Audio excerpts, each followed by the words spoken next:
आज एक प्रश्न प्रत्येक विद्यार्थ्यांच्या मनात जळतोय. आमची चूक काय होती? नीट परीक्षा, लाखो विद्यार्थ्यांचं स्वप्न, आई वडिलांची मेहनत, वर्षानुवर्षाची तयारी आणि शेवटी काय गोंधळ, पेपर लीक्स, व्यवस्थेचे अपयश. विद्यार्थ्यांनी रात्रभर जागून अभ्यास केला, फोन बाजूला ठेवला, फ्रेंड्स सोडले, मेंटल प्रेशर सहन केलं, पण सिस्टमने काय केलं? विद्यार्थ्यांच्या भविष्याचा खेळ समजला. आज विद्यार्थी अभ्यासापेक्षा जास्त घाबरतो तर एनटीएच्या व्यवस्थेला. जेव्हा परीक्षा पारदर्शक असायला हवी होती तेव्हा बातम्यांमध्ये काय दिसतं? पेपर लीक, चिटिंग, कन्फ्युजन आणि वरून उत्तर काय? इन्व्हेस्टिगेशन चालू आहे. अरे, इन्व्हेस्टिगेशनने विद्यार्थ्यांचे वर्ष परत येणार आहे का? एका ड्रॉपरचा मानसिक त्रास कमी होणार आहे का? पालकांनी केलेला खर्च परत मिळणार आहे का? हाच आज प्रश्न एका एक्झामचा नाही, प्रश्न आहे भारताच्या एज्युकेशन सिस्टमचा. आपल्या देशात विद्यार्थ्यांना मशीन समजलं जातंय. मार्क आणा, रँक आणा, बाकी इमोशन, स्ट्रेस, डिप्रेशन कोणालाही दिसत नाही. नॅशनल टेस्टिंग एजन्सीने विद्यार्थ्यांचा विश्वास जपायला हवा होता, पण आज अनेक विद्यार्थ्यांना वाटतं की त्यांच्या मेहनतीची किंमत उरलीच नाही. सरकार मोठमोठ्या घोषणा करतं, digital India, new education policy, पण ग्राउंड रिअलिटी काय आहे? एक्झाम टाइमला पेपर लीक. एका विद्यार्थ्याचं एक वर्ष म्हणजे फक्त कॅलेंडरवरचं वर्ष नसतं, ते त्याचं आयुष्य असतं. कोणी गावातून शहरात येतो, कोणी कोचिंगसाठी लाखो रुपये खर्च करतो, कोणी प्रेशर मध्ये मानसिकरित्या तुटतो आणि शेवटी सिस्टम म्हणते टेक्निकल इश्यू. टेक्निकल इश्यू नाही, ही अकाउंटेबिलिटीचा इश्यू आहे. विद्यार्थी जर एका मार्कने फेल झाला तर सिस्टम त्याला चान्स देत नाही. मग सिस्टम फेल झाल्यावर प्रश्न कोण विचारणार? हा प्रश्न आज पडलेला आहे.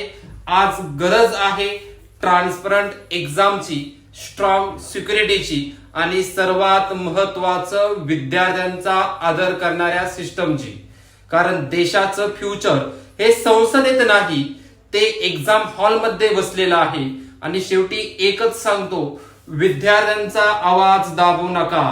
कारण जेव्हा विद्यार्थी बोलायला लागतो तेव्हा पूर्ण देश ऐकतो.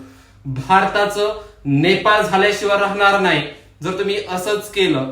कोचिंग माफियांनी तर हदच केली. आज शिक्षण सेवा नाही, बिझनेस बनवला आहे. एका विद्यार्थ्यांच्या स्वप्नावर लाखोची इंडस्ट्री उभी आहे. विद्यार्थ्यांचा मेंटल हेल्थचा मुद्दा आहे. प्रेशरच्या रिझल्टच्यामुळे प्रेशरमुळे किती विद्यार्थी आहेत डिप्रेशन मध्ये जातात, कोणी हे कोण मोजणार? एक वर्ष ड्रॉप घेणाऱ्या विद्यार्थ्यांसाठी प्रत्येक दिवस युद्धासारखा असतो आणि सिस्टम एक चुकीच्यामुळे त्यांचं पूर्ण वर्ष खराब करते. माझ्या ग्रामीण भागातील विद्यार्थ्यांकडे महाग कोचिंग नाहीये, पण मेहनत आहे. त्यांच्या मेहनतीवर अन्याय का? पॅरेंट्स सॅक्रिफाईस करतायत, आईचे दागिने विकले जात आहेत, वडील ओव्हरटाईम करतायत फक्त मुलांचं डॉक्टर होण्याचं स्वप्न पूर्ण व्हावं म्हणून. कुठे सर्व्हर बंद होतोय, कुठं पेपर लीक होतोय, कुठं पेपर उशिरा होतोय, कुठं मॅनेजमेंट मध्ये गोंधळ. एका विद्यार्थ्याला अनफेअर ऍडव्हान्टेजेस आणि दुसऱ्याला स्ट्रगल. मग ही परीक्षा कसली? विद्यार्थ्यांकडून डिसिप्लिन हवा, मग सिस्टम कडून अकाउंटेबिलिटी नको, जबाबदारी नको. जे एक्झाम कंडक्ट करू शकत नाहीत ते फ्युचर घडवण्याच्या गोष्टी करतायत. स्टुडंट्सला सायलेन्स मोड मध्ये ठेवण्याचा काळ गेला. आता प्रश्न विचारले जातील. पुस्तकात लिहिलंय विद्या ही शक्ती आहे, पण आज विद्यार्थी विचारतोय ही शक्ती सिस्टम समोर इतकी कमजोर का आहे? नीट कॅन्सल झाली तर फक्त एक्झाम कॅन्सल होत नाही, लाखो विद्यार्थ्यांची मानसिक शांतता, मेहनत एक वर्ष पण तुटते. मित्रांनो, आज लाखो विद्यार्थ्यांच्या स्वप्नावर पुन्हा एकदा प्रश्नचिन्ह उभं राहिलं आहे. जी परीक्षा विद्यार्थ्यांनी दिवस रात्र अभ्यास करून दिली, एका विद्यार्थ्याला माहित असतं की किती सॅक्रिफाईस करून तो नीटची तयारी करतो. विद्यार्थ्यांचा दोष काय?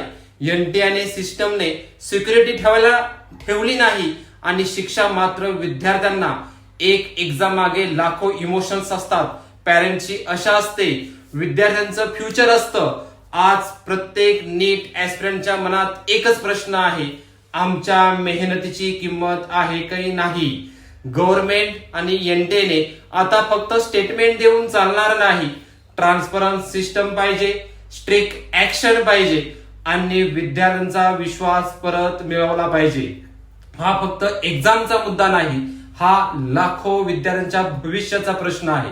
आम्हाला न्याय हवा आहे आणि विद्यार्थ्यांच्या मेहनतीचा सन्मान हवा आहे. Students are not machines, they are humans with dreams. NEET फक्त परीक्षा नाही, ती लाखो विद्यार्थ्यांच्या आयुष्यभराची मेहनत आहे. फ्युचर सोबत एक्सपेरिमेंट बंद करा. विद्यार्थ्यांना न्याय मिळालाच पाहिजे. आजचा विषय फक्त एका परीक्षेचा नाही, पेपर लीक, गैरव्यवहार आणि व्यवस्थेतील मोठ्या चुका यामुळे एनटीए आणि सरकारवर देशभरातून प्रश्न उपस्थित होत आहे. हा फक्त एक्झाम कॅन्सल झाल्याचा मुद्दा नाही, हा विद्यार्थ्यांच्या मानसिक अवस्थेचा प्रश्न आहे. एनटीए म्हणतं ट्रान्सपरन्सीसाठी एक्झाम कॅन्सल केली गेली. अरे, सरकारने सीबीआयची चौकशीचे आदेश दिले आहेत आणि री एक्झाम होणार असल्याचे सांगितलं आहे, पण विद्यार्थ्यांचा वेळ कोण परत देणार? मेंटल प्रेशर कोण कमी करणार?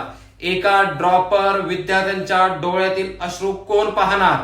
देशात इतकी मोठी परीक्षा असूनही पेपर लीक होतोच कसा?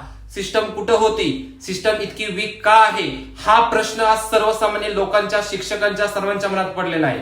मी कोणत्याही राजकारणासाठी हा व्हिडिओ बनवत नाही, पण विद्यार्थ्यांचा आवाज उठवण्यासाठी बनवत आहे.